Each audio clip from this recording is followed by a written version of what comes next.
di sana kan gambarannya melontar, ya kan? Ya kan? Nilai spiritualnya apa dari lontaran itu? Kalau lontaran kan praktek ritualnya, ya kan? Gambarannya kan melontar itu, ya kan? Itu kan syariatnya melontar.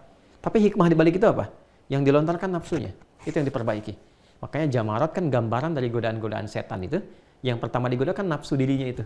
Ya, la'anahullah la'attakhidanna min ibadika nasibam mafruḍa. Setan saat dilaknat oleh Allah dia mengatakan, aku akan menggoda bagian dari diri manusia, itu nafsunya. Itu ada di An-Nisa ayat 118 sampai 119 tuh. Digoda tuh.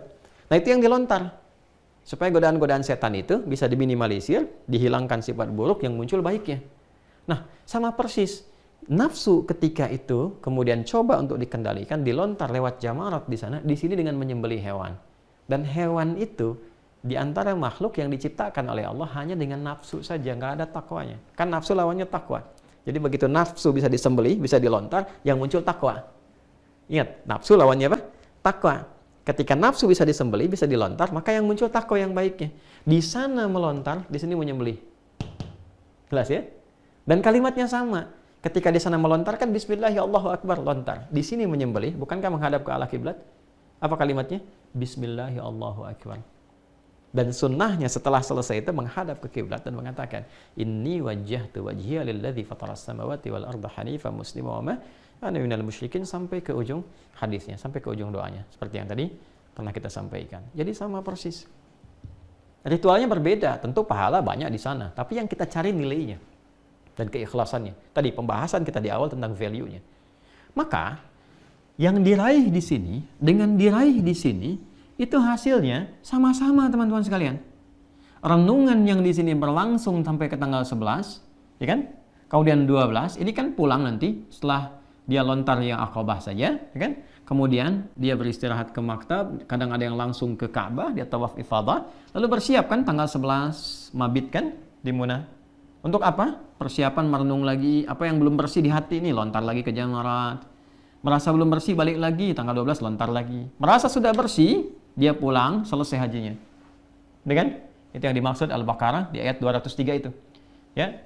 Wadhkurullaha fi ayyamin ma'dudat. Faman ta'ajjala fi yawmin fala itsma alaihi. Kalau memang merasa sudah bersih, ini di hari yang kedua ini, ya, silahkan selesaikan. Wa man ta'akhkhara fala itsma alaihi liman ittaqa. Dan bagi yang ingin meneruskan hari yang ketiganya, teruskan sampai nafar akhir, ya kan? Enggak ada masalah. Liman ittaqa, bagi yang merasa takwanya sudah muncul. Jadi bukan sekedar nunggu di Munah, berangkat yuk lontar, balik lagi berangkat, bukan begitu. Ada merasa perubahan pada dirinya. Liman ittaqa, bagi yang merasa takwanya sudah muncul, nafsunya ditekan.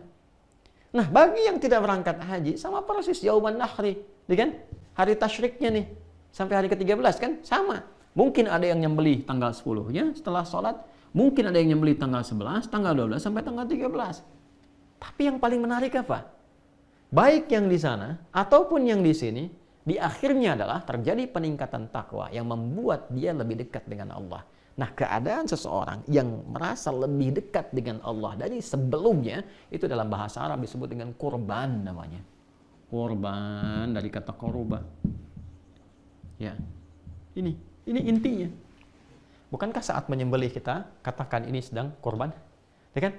Kurban apa? Sapi. Kurban apa? Kerbau. Kurban apa? Kambing, domba, dan sejenisnya. Esensinya bukan pada hewannya. Esensinya apa? Esensinya adalah pada sifat-sifat kurang baik yang diwakili oleh sifat nafsu itu yang melekat pada hewan. Di sana pada lontaran jumrah, di jamarat, di sini pada hewan. Ketika disembelih, kita rasakan apa sih sifat-sifat hewani yang selama ini dominan, yang menjauh dari Allah Subhanahu wa Ta'ala. Sulit diajak untuk mendekat kepada Allah, sulit untuk bersih-bersih seperti hewan. Kambing sulit dibawa ke air, ya kan? Sulit dibersihkan. Ini manusia kok sulit dibersihkan, ya kan? Hah? Sapi yang makannya rumput kok manusia bisa makan aspal, gitu kan? Dan sebagainya. Apa yang salah nih? Awas, hati-hati. Maka ada renungan-renungan, evaluasi diri, introspeksi diri. Sehingga di waktu-waktu yang spesifik ini, dia bisa mendapatkan satu momentum untuk mengevaluasi diri, sehingga merasakan kedekatan lebih dengan Allah. Itulah sebabnya kenapa diperkenalkan kurbannya, bukan penyembelihannya. Kalau dalam bahasa Arab, penyembelihan itu disebut dengan dzabah. Dzabah yadzbahu. Makanya ada yang mengatakan yaumudz dzabah, hari penyembelihan. Atau udhiyah, hari penyembelihan yang dilangsungkan di waktu duha. Ya, karena itu di Fajar Idul Adha itu sholatnya jangan terlalu siang seperti Idul Fitri. Kalau Idul Fitri itu 2 tombak, ya, ramhain. Kalau Idul Adha itu 1 tombak cukup, bisa langsung di waktu syuruk lah. Syuruk, begitu masuk syuruknya, kan syuruk itu 1 tombak kan kurang lebih. Itu kurang lebih ya 1 jam dari fajar. Jadi kalau fajarnya jam 5 misalnya, ya, atau 5 kurang seperempat, ya bisa langsung sholat Idul Adha itu jam 6. Jam dari situ. Jam 6 sudah bisa dilakukan. Sehingga apa? Sehingga ketika masuk duhanya itu, ya, syuruk kan awal duha pengantarnya. Begitu masuk kemudian, ya, perjalanan sampai ke menjelang pertengahan duha, itu sudah bisa menyembelih. Jadi kalau selesai khutbahnya kan sunnahnya nggak panjang-panjang. Ini kalau jam 6 sholat, itu kan setengah 7, ya bisa selesai dengan khutbahnya. 7 kurang seperempat selesai, jam 7 udah nyembelih. Udah masuk. Itu ya kenapa disebut udhiyah, yaumul udhiyah. Hari menyembelih di waktu duha. Ya, penyembelihannya disebut dengan dzabah. Waktunya di waktu duha, udhiyah. Ya kan? Sifatnya disebut dengan kurban. Pertanyaannya, kenapa yang diperkenalkan oleh ulama kita itu kurbannya? Ini ingin menunjuk kepada esensinya. Antum boleh kurbannya, korban sapi, hewannya. Tapi kedekatan dengan Allahnya jangan sampai, ya, sekecil ayam misalnya. Ya, itu maksudnya. Jadi bangun kedekatan lebih lagi, bangun lebih lagi, bangun lebih lagi. Nah, nggak mungkin orang itu bisa optimal kurban, dekat dengan Allah, kalau nggak disiapkan dari awal-awal ini. Gitu. Jelas ya? Nah, jadi persiapan ini begitu mahal. Puncaknya di tanggal 9. Kalau tanggal 9 bisa optimal, di sana wukuf, sini puasa. Dan tanggal 10 dia memulai nyembelih hewan, kan? Di sana mengintrospeksi dirinya dengan lontar jumroh, di sini menyembelih. Ya kan? Makanya kan teman-teman sangat populer kan di hadis Muslim, hadis 1977, ya kan? Ketika Nabi SAW menyampaikan, atau kama qala Rasulullah SAW, "Idza ahalla hilal dzulhijjah wa arada ahadukum an yudhhiya fala yamassa min adfarihi wa sya'rihi syai'a." Atau kama qala Rasulullah SAW, jika sudah masuk ke awal bulan Dzulhijjah dan ada di antara Anda yang menginginkan untuk ini menyembelih hewan untuk kurban, untuk mendekat kepada Allah, maka jangan sekali-kali ya menyentuh. Maksudnya jangan potong ya kuku dan rambut yang melekat pada dirinya. Di antara penafsirannya kalau kita lihat di syarah hadis Muslim itu, ya, itu yang dimaksud adalah pada manusianya, pada orangnya. Ini salah satu penafsiran ya yang saya cenderung kepadanya. Kalau kita melihat di syarah Sahih Muslim itu ada kejadian beberapa orang yang di era sepeninggal Nabi SAW itu mendekat ke Dzulhijjah, ada yang bersih-bersih sampai memotong dan mencukur ya bulu-bulu yang melekat pada tubuhnya, ya, kemudian rambut yang melekat pada tubuhnya. Kalau bulu kan di hewan, kalau manusia rambut ya melekat pada tubuhnya, kemudian kuku dipotong. Maka diadukan itu pada salah seorang sahabat, ya kan? Lalu beliau menyampaikan ini sunnah Nabi yang sudah mulai dilupakan. Gitu. Apa maksudnya? Maksudnya bagi orang-orang yang sudah siap menyembelih, maka dia tahan dulu, tidak potong kuku, tidak potong rambut yang melekat pada tubuhnya sampai hewan kurbannya disembelih. Apa maksudnya semua itu?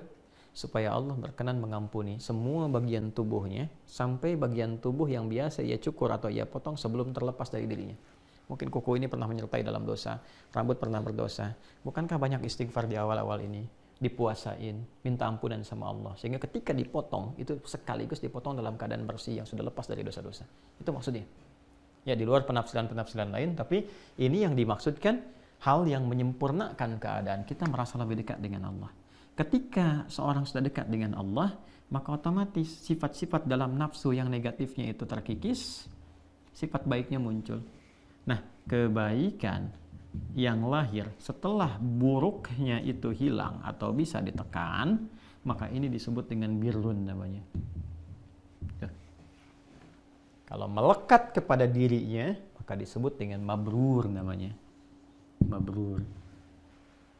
Kenapa disebut haji mabrur? Wal hajjul mabrur, demikian di hadis Muslim, hadis 1349. Dan haji, bukan orangnya. Kalau orangnya begini, al-hajj itu orangnya. Atau hajjah. Tapi di sini yang dimaksudkan al-hajj gini. Al-hajjul mabrur. Wal hajjul mabrur, sedangkan penunaian ibadah haji itu yang mampu merubah seseorang menjadi lebih baik, mengikis sifat buruknya. Ini yang mampu merasakan diri sendiri. Ya kan? Personal nanti, kan evaluasinya personal sifatnya. Nah, kalau sudah merasakan kebaikan, pulang ke Indonesia, ke tempat lain, ke daerah masing-masing, lebih tenang, lebih baik, auranya lebih, Masya Allah, memancar cahaya kebaikan, kemuliaan. Dia pertahankan sampai wafat. Ini laisa lahul jaza, laisa lahu jazaun illal jannata. Ini nggak ada pahala sebanding kecuali surga. Ya. Dan yang tidak berhaji, potensi mendapat mabrur, ini kan value-nya nih, nilainya, nilai yang bisa dicapai. Ini sangat mungkin bisa didapatkan. Sekali lagi, saya tidak bicara tentang ritualnya.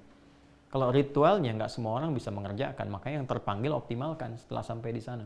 Tapi yang saya maksudkan adalah ini value yang bisa diraih. Bahkan orang haji pun berangkat untuk meraih ini. Yang tidak berhaji, yang belum berkesempatan, kejar ini value-nya. Lakukan ibadah-ibadah yang Nabi pernah isyaratkan dan contohkan, dapatkan perubahan pada dirinya. Ketika mampu mendapatkan perubahan pada diri itu dan menjadi lebih baik dari sebelumnya, maka itu yang saya maksudkan dia mendapatkan mabrur sekalipun dia belum berangkat menunaikan